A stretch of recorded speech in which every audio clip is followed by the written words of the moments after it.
राज्यसभा रे बीजेपी रो पूर्ण बहुमत नहीं।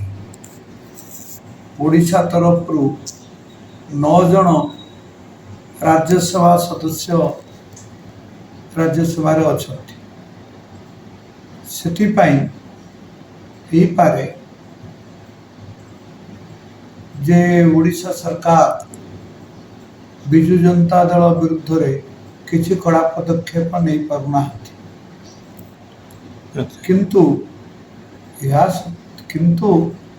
ही पारे जे विजु जनता दल विरुद्ध रे मध्य ए राज्यसभा सदस्यों को दे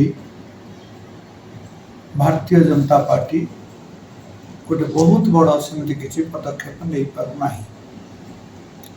किंतु विजु पट्टनायक नाम रे ये सब करा जिवार कौन सी आवश्यकता नहीं। कारण विजु पट्टनायक सेमती किसी कथा ओडिशा रे करि नाहंती जोथि पई कि सब कथा ताका ना रे। मो गत निर्वाचन ले मो कंधमाल लड़ी थी 3,13,000 भोट पाई थी। एथर मते टिकेट न दिया जिवारु मो स्वाधीन प्रार्थी की लड़ी थी। या पूर्व मु 3 थर एमपी थी और या पूर्व मो बीजेपी टिकेट रे बारंबार लड़ी। बालेश्वर 5 थर लड़ी, केन्द्रापड़ा थे लड़ी, तेणु एवं कंधमाल थे लड़ी। तेणु 5-2-7 बार मुझे लड़ी। तेणु यही सब दृष्टिकोण मु बीजेपी लोक मु बीजेपी थी।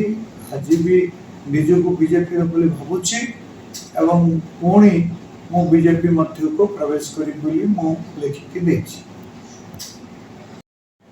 मु आशा करुछि राज्यर लोक मानकर किपरि रोजगार बढ़िबो ओ ओडिशा रे भित्तिभूमि निर्माण केमती अधिक हेबो ता उपरे गुरुत्व दिया जिबा उचित।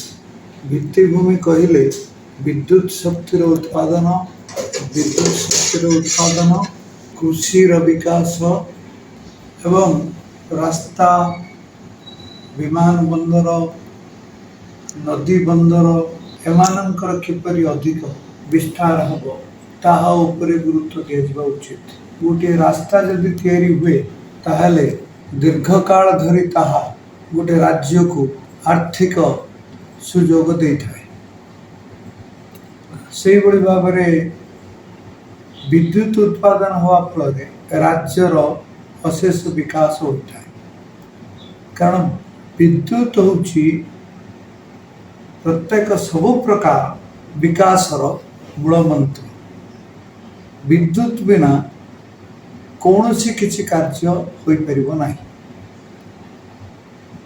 तेणु यही सबू विद्युत उत्पादन एवं निर्माण भित्तिभूमि निर्माण या उपरे सरकार गुरुत्व देवा उचित। प्रकृत रे केही काहाको माड़ मारी थाए पुलिस अच्छी से दिगरे से माने आईन अच्छी विचार विभाग अच्छी से माने ता विरुद्ध निश्चित भाव में जहाँ कार्यानुष्ठान ग्रहण करने कथा करेंगे। एवं ये दिगरे विरोधी दल विधानसभा बाहरी जाउछन्ति सेटा सेमती स्वाभाविक भाव में ही था किंतु एटा तो आईन रो कथा। ए विषय रे खूब बेसी परिमाण रे गंडगोल करिवार कोन अछि।